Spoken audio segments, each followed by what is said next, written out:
our moderator, Kevin. Please come on the stage. Kevin is a member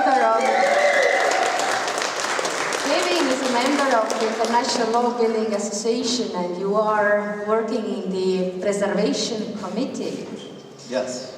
But perhaps you will share your first stories or memories of log building. Oh boy. And then I can take it over. I don't think we have that much time. Keep it short. We have 10 minutes.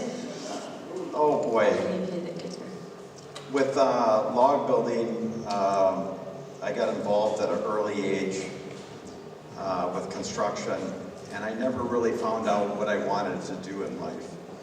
I was studying under electricians. That wasn't for me. It's very dangerous. Plumbing, very stinky. General construction, carpentry, just wasn't for me. Then I got into log building, and I hit home. And the people that buy log homes are a different breed of people. It's like when I started building log homes for people, they treat you like family. You know, it wasn't like building a stick-built home. I mean, it was like a community, it's a family. And over the years, I've been a member of the International Log Builders Association since 2006. And those of you that know me over the years, this is a family. I mean, we share information, we open our houses up to people that are traveling across the countries. I mean, it wasn't for George Fuller. I met him here in Estonia in 2010. I spoke here in 2010.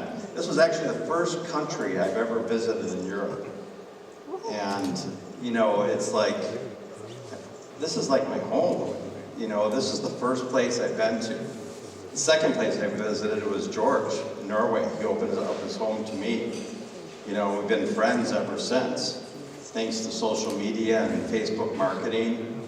And then I visited Roger Prenga in Switzerland. He opened his home to me there, and we've been friends ever since. Kat from Germany.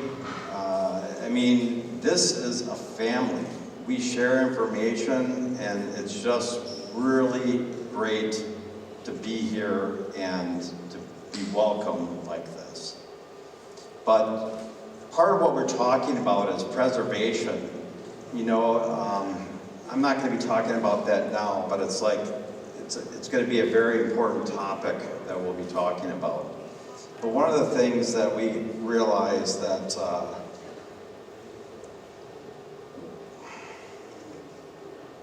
you know, me personally, if you want to know where I'm from Milwaukee, Wisconsin. And that's where Milwaukee tools are from. The other nice thing that Milwaukee is from, that most people are famous from, is the Harley-Davidson motorcycles. So it's like when you see Harleys, that's the town I'm from. So it's just like when we have our heritage, the beauty of everything that we talk about, it's like, hey, I'm proud to be an American, sometimes, just like everybody else from every country that they're from. My wife is from Ecuador. She's proud to be Ecuadorian. Even though she lives in the United States right now, she's still proud of her heritage. And so is everybody in this room. If you're from Norway, you're proud to be Norwegian. If you're from Finland, you're proud to be Finnish. You know, it's like, the beauty of that is we are all proud of where we come from. And there's always good and bad news about where we come from. But let's get some facts straight. People think of Americans, you Europeans think that we're all about the guns, and you know, this is how we sleep at night. We're paranoid and we're freaked out. Hey, this is what we do. We're about the guns. It's like, no, that is not the fact. The truth is, we sleep very peacefully at night. We don't worry about guns. And again, politics. This all affects us. This is our current president. We're not going to get into that. But this is what I have to deal with in my country right now. And everybody is all watching us because our elections are coming up. So this is who I have to vote for, and this is who I have to vote for. Very difficult decisions.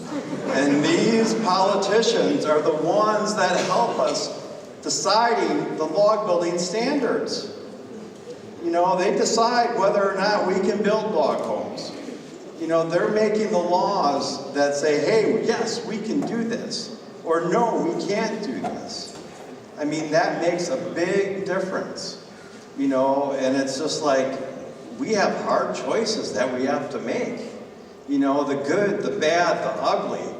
You know, it's like, we all have choices. But the main thing is about this conference, is that once you get to know me, I love taking selfies. So it's like, if I haven't gotten a selfie with you and I forgot about you, come up to me, hey Kevin, give me my selfie. And I'll be more than happy to take a selfie with you. Because that's part of our preservation, that's part of our heritage, that's part of our family that we need to grow. We need to share this education with everybody. Because as people die and pass on, if we don't share this knowledge and this education, it's going to be lost. And a lot of, as we dig up history, a lot of this technology has been lost. You know, through documentation or through wars, or it's gotten destroyed. We need to work together as a team in a community and share this knowledge. And that's why we have amazing speakers at this conference, you know, that is going to be sharing this knowledge with us. And that's going to be very important. Take notes. Ask questions. Don't be afraid to ask questions. I mean, everybody here is willing to share their knowledge. I don't think anybody in this room, if you ask them a question, oh, I'm not going to share that information with you. And don't worry about the language barrier, because we'll get it. You know, there's always ways of communicating with one another. I've been doing this a long time. Even with the language barriers, we'll figure it out. We'll do sign language or hand gestures or different things. We'll figure out what you're trying to ask. The main thing is don't be afraid to ask questions. That is the most important thing about this conference. Everybody here is willing to share that knowledge with you. You know, that's what we're here for. That's why we took the time out of our lives to be here. I mean, people traveled all over the world to be at this conference, sleep deprived, fighting through the airports. It's like losing money for being at work, you know, spending money to be at this conference. But the knowledge that you're going to gain is going to be invaluable. So ask questions, talk to people, don't be afraid to ask. And even if you don't ask the question when they're speaking, hit them up at the coffee bar, or if you need a beer at night, loosen up a little bit to ask a question, ask questions. And if you're afraid to ask, just ask me, ask Kevin. So that's what we'll talk about. But one of the things that I brought with us is I actually have some old Estonian money for when I was first here. This is not all my money, but who can tell me in the audience when Estonia went to the euro will get the first $2? 2 crowns. When? 2011? Okay. Come on up.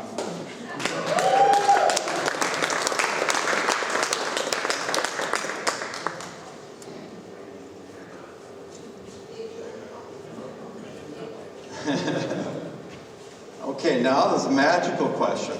How old was, for the next Corona, how old was Annika when I first spoke at this conference in 2010?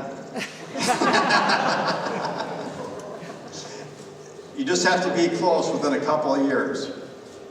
Anybody a guess? 32. Close enough. You win.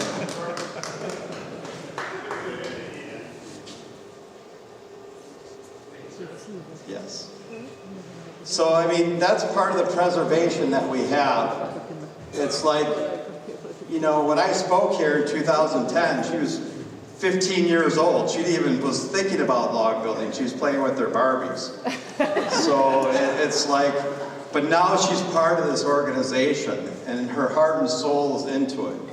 And that's what we need to do, is bring the next generation into this conference, you know, and bring the knowledge to everybody. So with that being said, I'm going to introduce you to our next speaker, which is Doug Reed.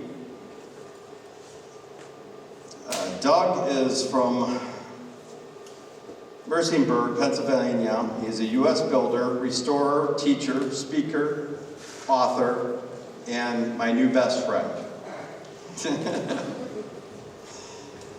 Come and enjoy a short history of log building and its craft, and learn why cribs are sustainable, ecologically sound buildings. Doug Reed is a master of his story. From America, he has traveled over many parts of the world, including the European continent, to learn all he could about the development of the log crib. Please welcome Doug.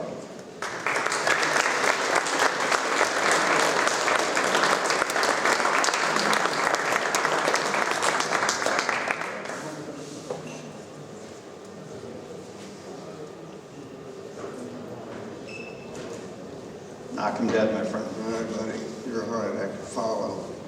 Good morning, Estonia. Oh, come on, you can do better than that. Let's try that again. Good morning, Estonia. Just a little better. We're not going to have enough time for this talk, so buckle your seatbelts. We have an awful lot of material to cover.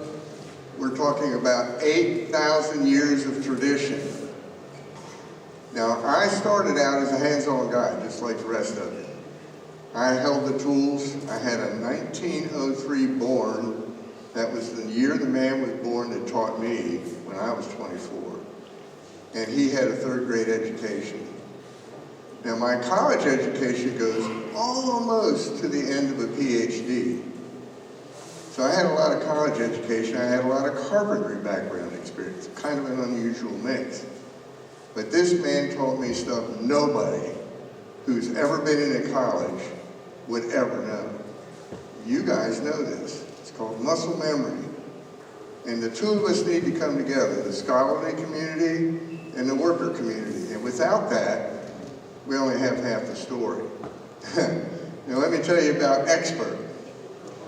I am not an expert. How many syllables are in that English word expert? Well, that's pretty weak, but that's good. What's the first syllable? Well, what's that? A has-been? We can't be having has-beens up here. What's the last syllable? Spurt. I'm not a has-been drip.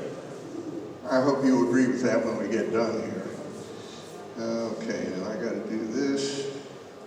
And how do we get this thing to? I'm hitting the big button. Where do I point this thing?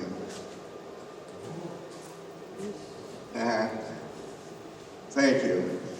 All right, now how many of you knew that the log crib traditions circle the globe? All those red areas have log crib traditions, and some of them go back 8,000 years. Imagine that. All right, now what's going on here?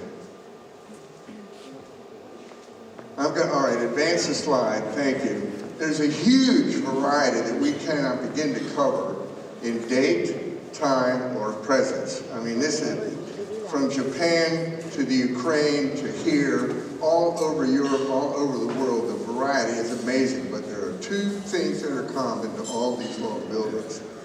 What's going on with that thing? Okay. Okay, hit the next one. There you go. Yeah, that's what I was doing. Right down here. Okay, let's go back. Anyway, it's a huge subject. I want you to fasten your seatbelts. We're going to fly through this. We're already late. And it's a big subject. Can you get your arms around this? Because I haven't even begun to start anything with it. I mean, it is big. All right. Going to take faith and jump into a pile of leaves and hope there's no stones in it. And then we'll start with this. 6000 BC, 6400 BC, we think that it landed in a place called Asagi Pinar. You know where Asagi Pinar is? Okay, we got a lot to learn here. Thrace. That's the very the very western tail of Turkey. Now this is what it looked like on the earth 20,000 years ago. That's 10 years more than I am. 125 meters, the current ocean level was 125 meters then lower. Now imagine for the great cities that are on the coast like New York and so on, they'd be up in a mountain. So we have a lot of change. All that blue-gray area was under an ice cap. Nobody was living in the north above the Mediterranean. So somewhere along the line, when all that started to recede, we had Paleolithic man, very old society, chasing the herds. Now I've been practicing getting old for a few years, so I'm getting in those senior years and my legs are hurting, okay? I don't want to chase those herds anymore. Somebody came up with the idea, let's settle down. Let's domesticate the animal. Let's domesticate the plant. Let's figure out a house and stay there. One of those houses that competed with, you have a long house on there, you've got your teepees on there, and you have the log crib. Now there were others, the caves, obviously, but the log house won. And they went on forever. It's the oldest continuously used habitation in the world. This is Asagi Pinar in your upper left. That is a huge Neolithic late period city. Somewhere around 7000 BC, everybody had come together and decided we're going to settle down and stop walking after the herd and corral it. Oh yes, we're going to build a log house. So people up there in Russia, in what's territory now Russia, people to the east, and I don't know how far east we're talking about, and to the south, came up around that eastern end of the Mediterranean and got to Asagi Pinar. Now that young woman in that group of 3 women there, the one on the left, is Dr. Zeynep Eris. And I had the pleasure of working with all this crew. It's the dig crew at the Phrygian Kingdom dig in Turkey. She was also involved as an archaeologist in Asagi Pinar. She dug this vertical, straight down trench and then started going horizontal and discovered logs stacked one upon another. Somewhere around 6400 BC, 6000, dated not by the logs, they were just stains in the earth, but dated by the artifacts that came out of that dig. That's the earliest reported existence of a log building. Everything started after that. Asagi Pinar is down there on the left side of, well, it says the word Asia, but you see that's Turkey, and you'll see where that is. So we're going to move on here. What you are looking at is today 7,122 years old. And it's not the oldest piece of organic timber harvested from the ground of a Neolithic well. The oldest one is in Brno, Czech Republic. Now these have been dated by Willie Tegel, who is one of a multi-university team and really good experts. They go around looking for Neolithic sites to dig this stuff out of the ground and get some answers. And boy, I was just blown away when I saw this well in 2007. The article came out in PLOS One, which is on our online article magazine, and it's free use source as long as you give them credit. What you're looking at here is what we call a double notch. Many of you use the same terminology. You'll hear it called a flat notch or a cross notch. There are different notch names for the same thing. That's the oldest documented notch in the world, and it goes around the world. That's one of its common features.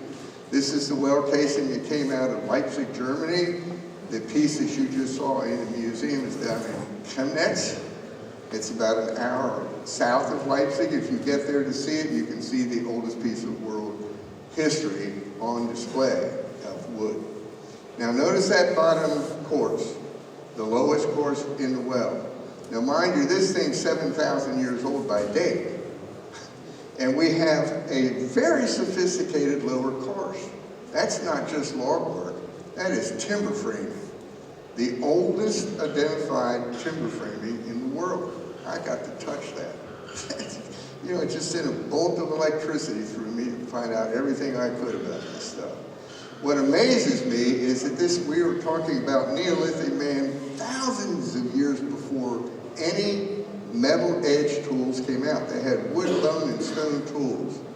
Can you imagine? They also had mud and fire. Now notice how the length of those four pieces you see on the left are all the same length. Now how did they do that? They didn't have a ruler. Okay? How'd they do that? They took fire, they cut their trees down, and these were big, huge trees. All 141 pieces of wood were taken out of 14 trees. They were pretty good sized trees. And they cut them to the same length using fire. They roughed out the notch using mud to outline an area they did not want to burn, and then they dumped a bunch of hot coals and monitored it until they got most of it out, let all that cool off, remove the wood, and then they used little stone, bone, or whatever cutting instruments they had to clean that up and make a double notch. Pretty amazing. On the bottom course, you have a long tenon and the shoulders, and then you have a mortise where that piece goes on, gets up against the shoulders, and then you have a peg. And if you look at the old stack of wood on the right, on the low corner, you can actually see that peg. Just utterly floored me, because that's got to be a trial and error of hundreds of years. First of all, you had to figure out, is there water in the ground? They dug down and found water. They figured out all that stuff's going to cave in. What do they do to prevent that? They put in a crib structure. That failed. Somebody came up with the idea 1,000 years later or 500 years later. We do not know when, with that timber frame. That's how this stuff was developed. So moving about 4,000 years newer, because we have nothing in between to go by, we're going to go to really, really comfortable accommodations in four of the most hospitable areas that you can get. How many of you want to go to Mongolia? This is the Altai Mountains. If you look at that gray splotch, they're the Altai Mountains, and up between the peaks, there's an intermont plateau called the Ulindric Valley. And that yellow spot down there on the white map shows you exactly where an archaeological dig was in 1980 and again in 2002.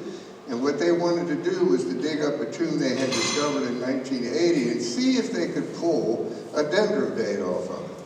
Unfortunately, they could not, but they took this photograph. What do you see there? There is a notch on that corner closest to you at the bottom. You'll see a saddle notch, pretty well outlined. I think you can see that.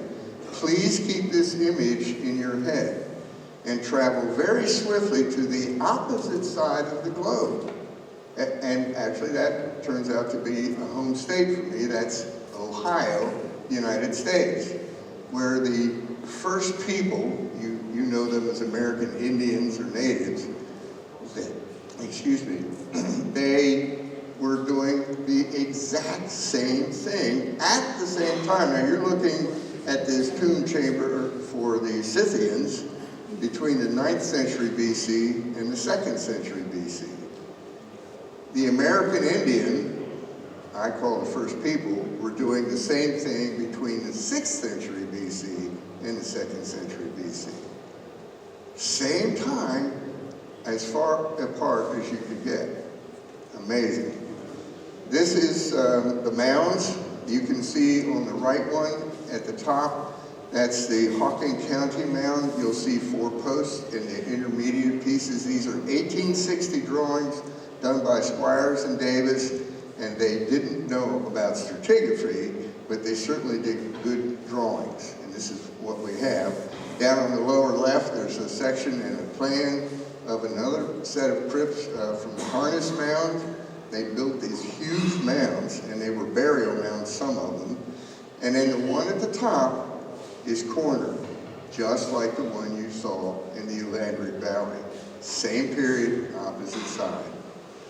Now this, we're going to whirl back over here to Europe. This is Biskopin. And I was telling a colleague of mine this morning, if you have never been to Biskopin, run out that door and make a reservation today. It's got to be in your lifetime to see Biskopin. Now, I have read every book an American has read about log buildings. I don't believe any of them anymore.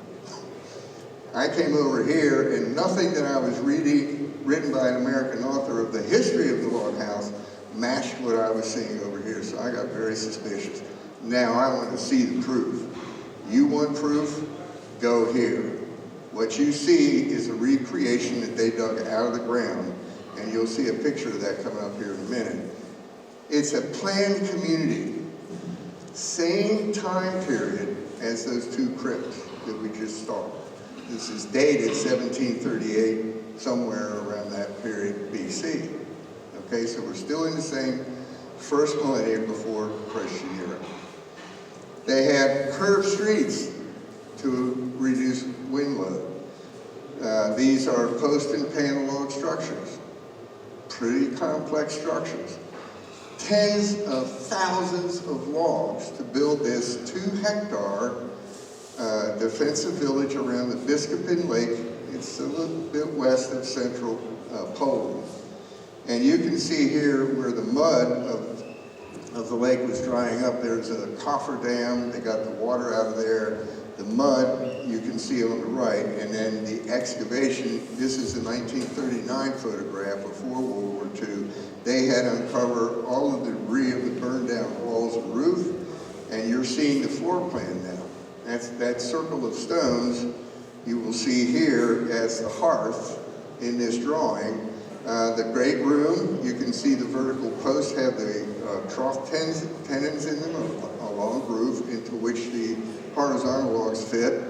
And the part that I really kick off on are the king posts. Now this will identify the king posts. Look at that construction. That's really some phenomenal construction.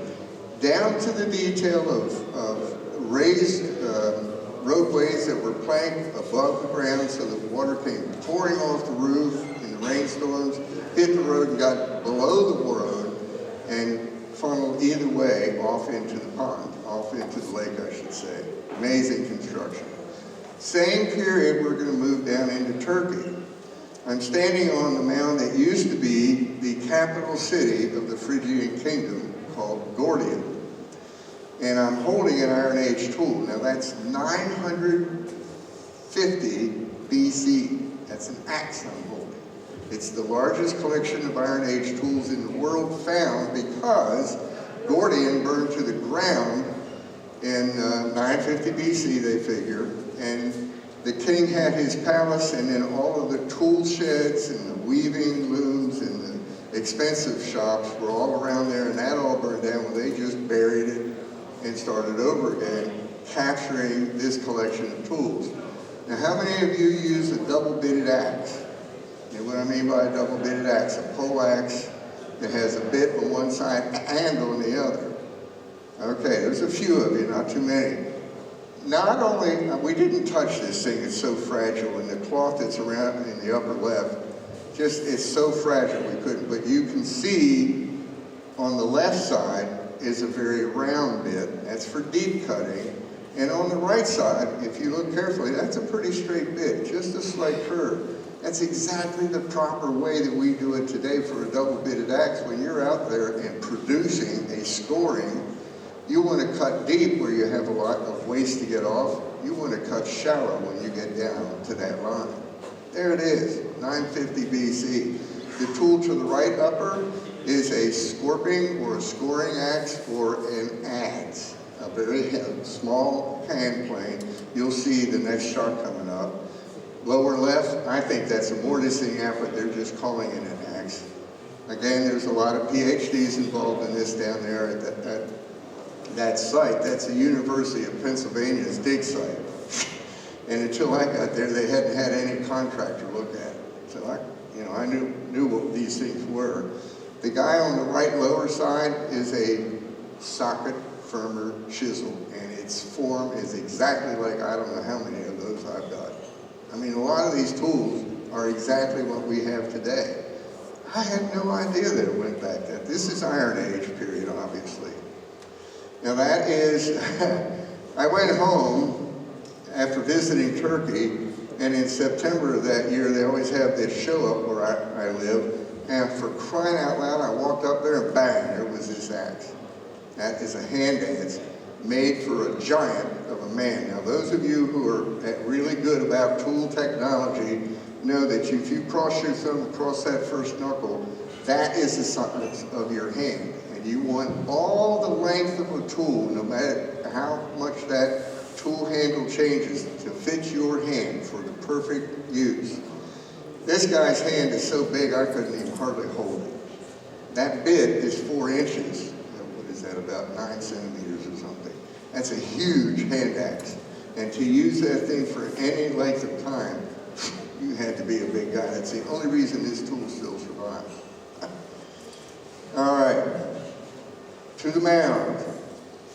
The Gordian city, which is the capital of the Phrygian Empire, this guy dies. The king dies, Gordius. His son is the famous gold king called King Midas. He's 17 years old, dad died all of a sudden. He figures out he's got to do something pretty special. He's got to inter his dad real fast in this super tumulus, which is a tomb. It consists of 2 log buildings. One is cornered, the other one is pressure relief. And what you're looking at is a cross-section of this thing, and it's mind-boggling, the engineering that went into this thing. Now, if you look close, off on the right, you'll see original ground level with the arrow pointing. That's the original ground level, and they dug down, this is, I'm gonna say, 9 meters by 15 meter hole in the ground that went down 2 meters from original level, and they cased it in these big slabs of stone. Then they started making crushed stone, all done by hand, anywhere from 2 centimeters, 2¼ centimeters to fist size. Tons and tons and tons of this stuff was used to create this. And then they brought in juniper from the south, pine from the north, I probably have that backwards coming to you, pine to the north, juniper from the south, and there is Lebanon cedar for the floor. And if you look at that floor, it's in a butterscotch color. You see those jagged lines, that's a half-lap floor system. And they're, well, 8 inches, okay? They're 8 inches thick. I was the 300th person allowed inside the tomb. And within hours, I found the 6th tool mark that they had missed. What you're looking at is a very refined, highly refined interior. And then everything on the outside was designed to press against it, hold it together, because the joinery at the corner is what I call a vertical compression notch. Vertical compression notch. Meaning you've got this piece that goes into a joint, all that stone, and all that stuff on top, and it goes up 53 meters to where it is today, 250 meters wide, and they raised it all at once. So if they laid down the floor, then they tamped in the stone they put, and when they started getting up above the original ground level, then they had to come up with outside stone casing and all of the clay and everything to keep everything pressed together. Ooh, I'm having fun. Let's do this. All right, now you're seeing the outside case minus all of that stone. That's the juniper. That is one tough log.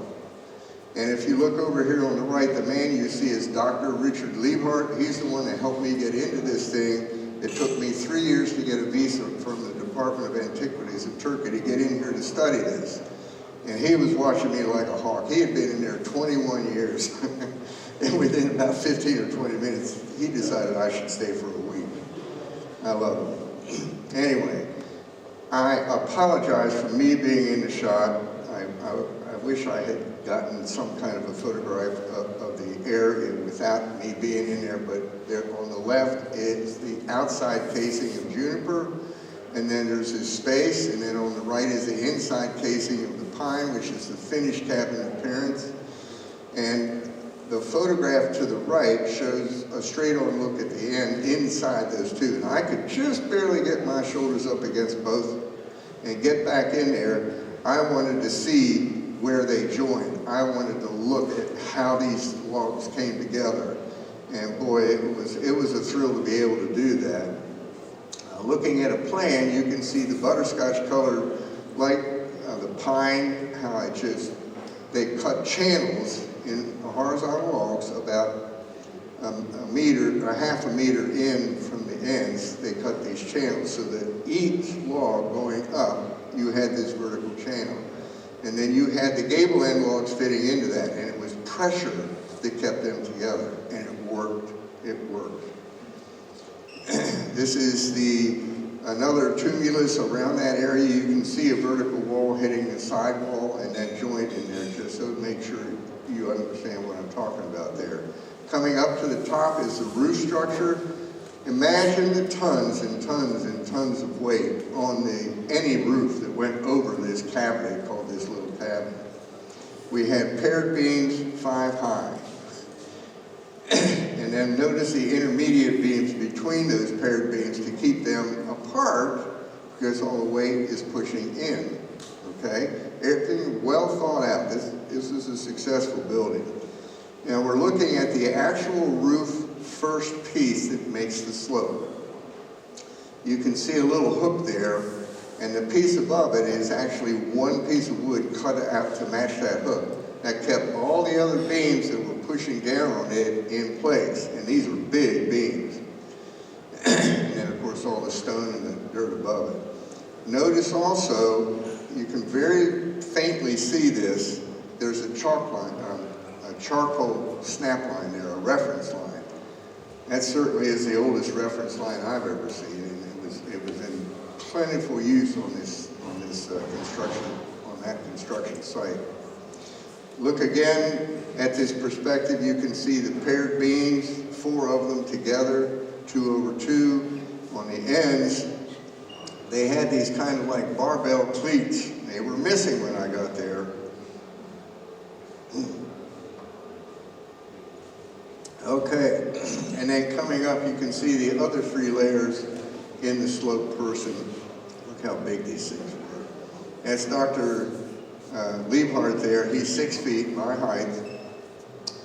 Over all those years of being buried, the center beam had started to come down a little bit, and they put this steel structure in there, but it did not fail. It was stressed, but it did not fail. And he is 6 feet. Now look how big. We can't even see the peak in this photograph. This massive piece of wood. 2 on one on each end, 1 in the center, held all that weight.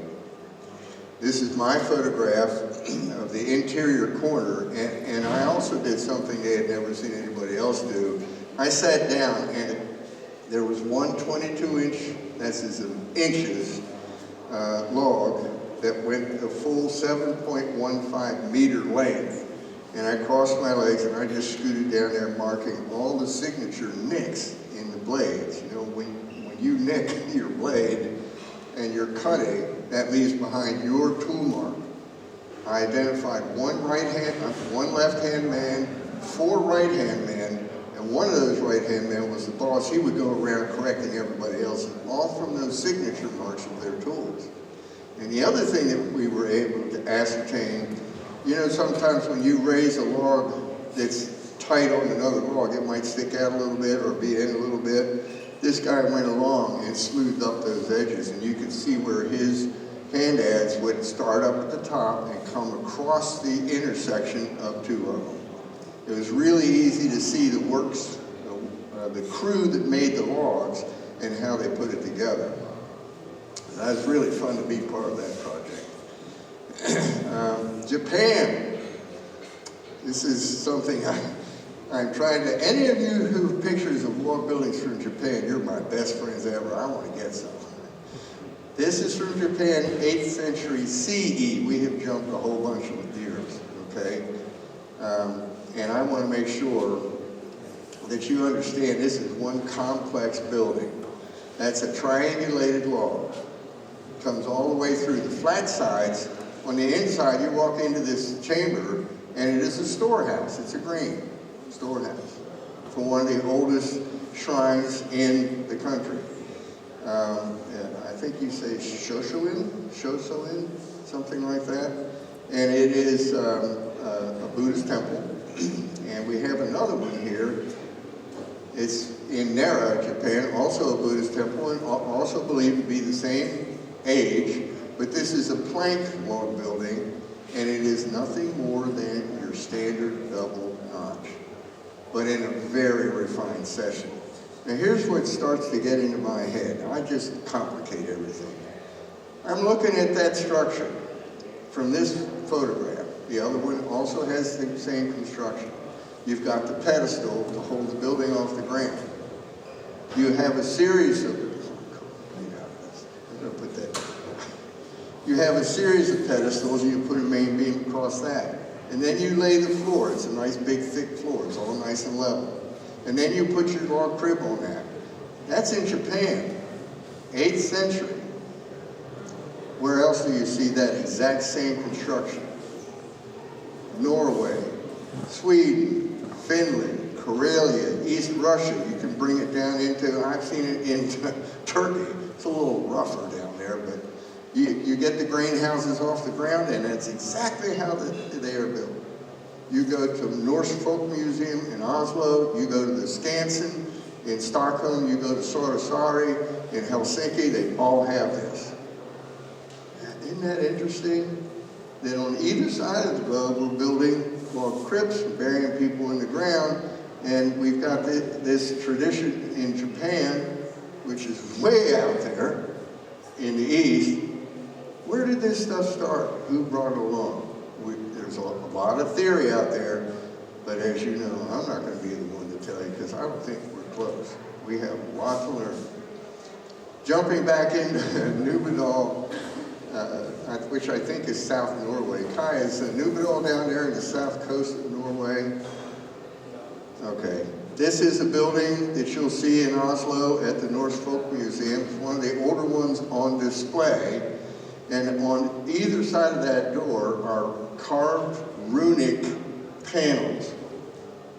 I'm sure every one of you knows how to read Swahili and runic and all this other stuff, but there are people who know how to do that. And they had runic experts come in, and they say they date to about 1238, 1250, somewhere in there. So I love it in Norway because they don't lie about the age. They'll take the later, more conservative approach. In the United States, if I tell somebody their building is 1920, they'll say it's 1720. It's just the way it is. This is a beautiful structure. We're really beginning to refine residential housing now, down to the common man era. And what it is a 3-room structure. Notice it's a live roof, and it has a hole in the peak. You can see the chimney's hole just coming up the peak of the roof. They're round logs. Almost all of them are dead straight. We have 1 or 2 right turn, no left turn logs. It's a big deal with log houses. And we have 3 rooms. The entrance room, you went into that. Only opening in the outside exterior of this building was the door to get in. You stepped in, you closed that door. You took off your outer garments, you hung your axe in a cradle up on the wall, and you opened another door to get into the main room.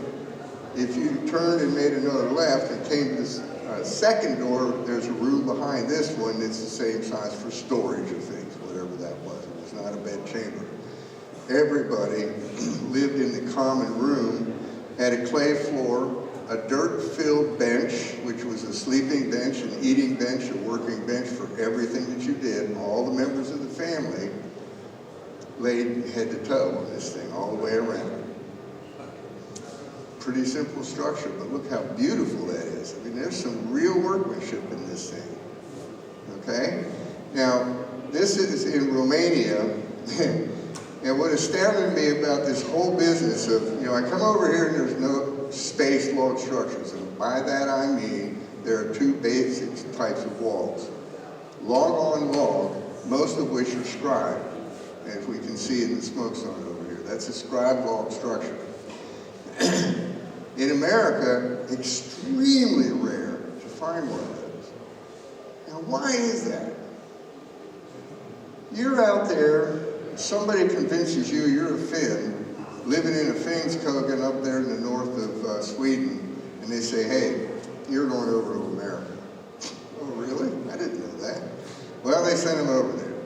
So you and your wife who's pregnant, you got a kid on the hoof, and you got a tool chest with you with a couple of seeds in it, get dumped on the shore in 1638 in a very, you're thousands of miles away from mom and dad and help. There's nobody there. There's no hobby time to build you a house. There's no house to rent. There's no hardware store. There's nothing. Now, how long does it take to build something like this? It takes a long time to scribe a log and to cut that notch so it's dead tight. Do you think they had that time? They got dumped off in there about May. And I can tell you, because I live in the States, it's very close to this, to where they got dumped off in Pennsylvania and what's now New Jersey and Delaware, that it gets pretty cold back in those days. And if you didn't have something over you to contain some heat, you were going to die. Well, the one thing you did when you settled in the United States on a wild piece of ground that had never been developed by anybody before you, you lived with an axe in your hand for years and years and years. Because not only did you have to cut the trees down to get clear of the ground, but you had to cut firewood for 3 meals a day. You had to heat during the winter time, and that would be 14 to 20 cords of wood. That's 144 cubic feet per cord, times whatever. That's a mountain of wood, because these things leak like crazy, and you're just burning air. And then you had to figure out where you're going to get out there trying to hunt to get meat. You're trying to learn a new culture of biology. Which plant can I eat? And which one will kill me? It's amazing. So what I'm telling you is that even though they came from Sweden and Finland, those first settlers did not build what they knew. They couldn't. They would have died. The Nothnagel house, for instance, which is in Jarmo's book, it does not date to 1638. There's no way. That's a refined building. I just finished a study of all those buildings that are so-called Swedish houses in America, and not one of them, I take that back, one of them may date to 1690. Okay, what happens? These guys came over here and they slashed and burned and they put up a hut. Anybody who did that all the way up through the 1850s, where virgin ground was being settled later and later and later, had the same thing to face. You had to get a structure up, and then it would take a couple of years to get some cash flow, because you couldn't sell anything that you didn't have to sell. You didn't have a crop to sell, and it would take 2, 3 to 5 years to get this going. Then you started to make real money. A couple of years later, you knock that hut down or turn it into a pigsty, and you build yourself a manor house. Okay? You got that in your head? So what happens? Guys come out of Europe, and they were German and Swiss and Austrian and Norwegian and Sweden and Finns. They were from all over your continent, all over your continent. Very few of them were able to build what they knew, unless there was a house there they could rent, and they had the money to rent it while they built this wonderful house. If you want to believe that they did some of that, sure. In South New Jersey, in Cumberland County, there's a house called the Caesar Hoskins house, and I think that house is totally original to this company. I mean, that guy got off the boat and built that house, but he had support. He was not developing a new piece of ground. He was in a little teeny city that already started to grow. That's how we got European construction. So most of our guys who came over, got off the boat and built their house, one in the belly and a little guy like that, by the time they're old enough to do anything, the only thing they know is this new economized method of cheaper, faster construction. And we got this space log house stuff going. Now, it's possible, because there's such a spread of information of log houses around the world, that the people from Finland and from Sweden knew about Central Europe's space log construction. There's not a lot of it, but it was there. This dates from about 1650 to 1750. And so it was there, and it took me years to find these things. I've been looking for the American log house over here. And then I finally got to Strasnica, that's in West Czech Republic, where the Moravians that settled in the United States came from. And there is a history there of space log construction. This is in Romania. Now, even in those areas, most of the houses were log on log, scribe log construction. The space log buildings that you find up in the northern region and all over the world were hay barns or fishnet drying sheds or something like that. So it was the technology they knew. They took the cheapest and the fastest way to get their houses up in America. And that's what we have. All right, now, one of the things that fascinated me, I always like to try to figure out what were the people inside the house who built it and living in the house. What was going on? And one of the things was this cat hole in that house. That cat had an entrance into the house that was never closed. In the wintertime, that cat could come and go. I'm shooting through the cat hole into the house. It's about that big around. Now, you know, it was makeup air. This is an airtight house except for that. You know, now we have makeup air. It's mechanical, right? All right. Mexico. Wow.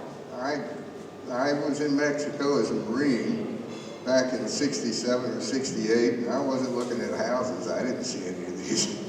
But I was flabbergasted when, I don't know, 10 years ago, I read an article by some guy who had written up the Mexican experience with log houses.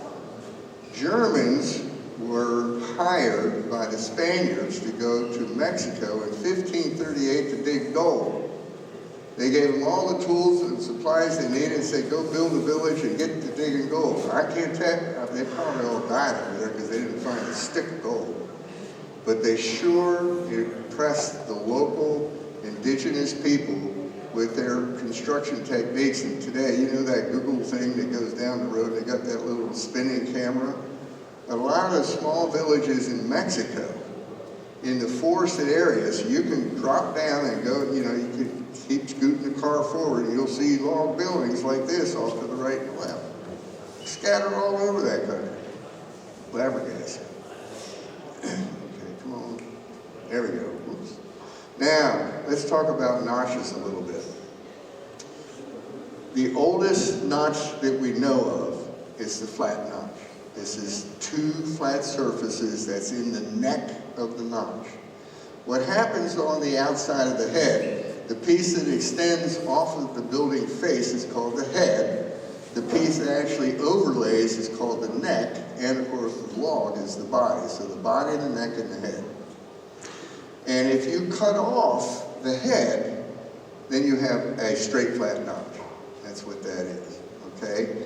That is one that circles the globe. So far as I am aware, and I checked this stuff out because I was probably a year ago I figured this out, every national experience with an old tradition of log construction has this notch. And what I'm trying to say, kind of in a long way of getting there, there's a lot more communication going on over this earth. I don't care if it was 8,000 years ago. They passed this on from the Osage Pinar, and in 6,000 BC they started to head west. They got to the Atlantic coast by 5,000 BC, and people were trading back and forth, all kinds of stuff. Follow things like jade and the tomato and the potato and things like this that are going on all over the world. You know, the potato did not originate in Italy. It They didn't have tomatoes. They got them out of South America. Really? That's where it starts. You start to follow stuff like this and you get the idea, wow, thousands of years ago there was a huge worldwide network going on. It was the Amazon of the Paleolithic. It was the Amazon of the Neolithic. Amazon is just a modern company. Okay? So this stuff was trading like crazy. And boy, I'm a traveler, and I'm going from point A to point B, and I see this thing over in Japan or China, and it's silk. Okay? I'm Marco Polo, and I take this back. I take this back to my home country, and wow, everybody wants this silk. What happened? Huge trade started. So you get these early travelers, and they see this, and boy, it caught, and it went worldwide.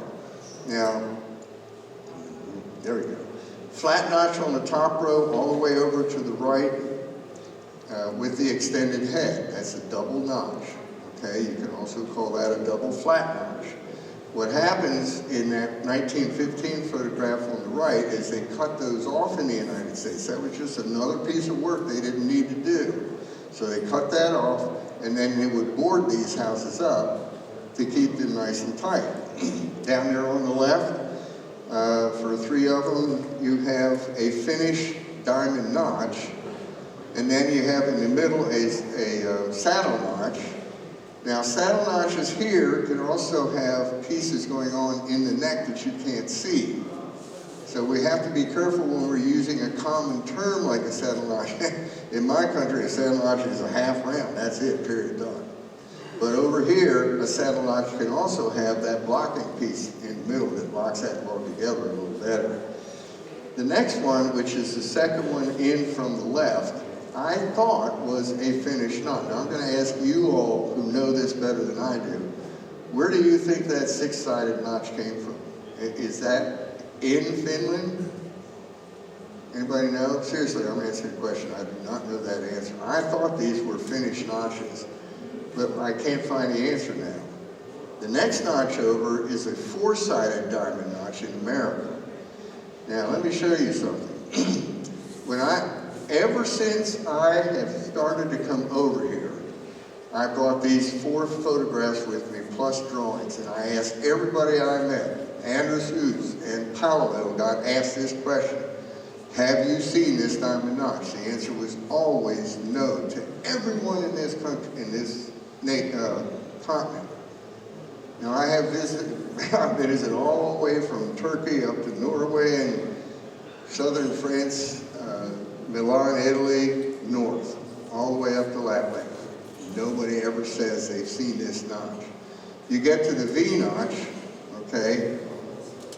No, I had almost a universal no, I've never seen this. Now I'm talking to the architects, I'm talking to the architectural historians, I'm talking to the people who work on the buildings. In every one of these museums I went into, I made sure I talked to the people. And they said no. In Saari, there in Helsinki, a very tall young man by the name of Arka quietly left the room. We had the whole team there. We were talking to all of them. No, I've never seen these. He comes back. He comes back with the 2017 graphic standard. You know what a graphic standard is for architects? It's a whole book of drawings of different details. And in that graphic standard, which is very thick and very comprehensive, they have page after page after page of notch types. And they had numbers by it, and you can see the V notch in that red circle, number 10. Oh, great, boy, I found it. He goes like this, and he turns it back to the identification of number 10. Guess where that came from? America. Oh, great. Now, by 2000, I think that book was, 2018 or whenever that was, I've been at it a long time. I thought I knew a little bit about this, and that blew me away. America? What happens is a lot of people would go over to America and they would try their hand at this very difficult hard work situation. Never got a break, no vacation, couldn't go to the Caribbean and relax for a week. I said, to hell with this, I'm going home. So we had a backward flow of information.